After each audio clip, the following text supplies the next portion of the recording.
In this video tutorial, I'm going to share to you on how you can fix if your USB device is not recognized on Windows. So let's get started.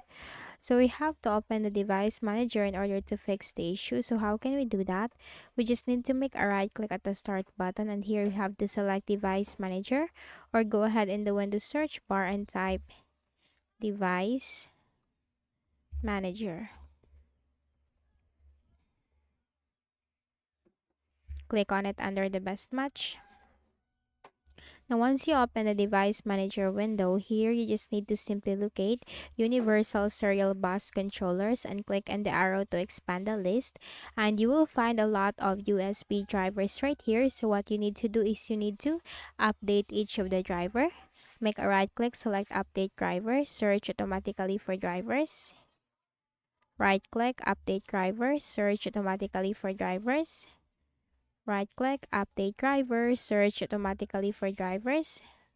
Right click, update driver, and then search automatically for drivers. After updating all of the drivers, make a right click at the start button, shut down or sign out, and restart your Windows. For the next method, again, you have to go back to the same device manager window.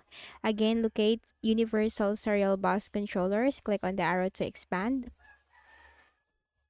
Then you have to uninstall each of the driver. Do not worry if you're on how you can reinstall it. It's just very easy. So make a right click, select uninstall device, click on the uninstall button. Right click, select uninstall device, uninstall button. Right click, select uninstall, and then uninstall button once again. Right click, select uninstall, and then uninstall button once again. Once you have uninstalled all of the drivers, make a right click again at the start button, shut down or sign out, and restart. After restarting your Windows, that will automatically reinstall all the drivers that you have uninstalled from your Windows, and that's it. That's the easy ways on how I can fix the issue. So I hope this video helped you. Kindly please do not forget to hit the like button and subscribe to this YouTube channel for more tutorials like this. Thank you for watching.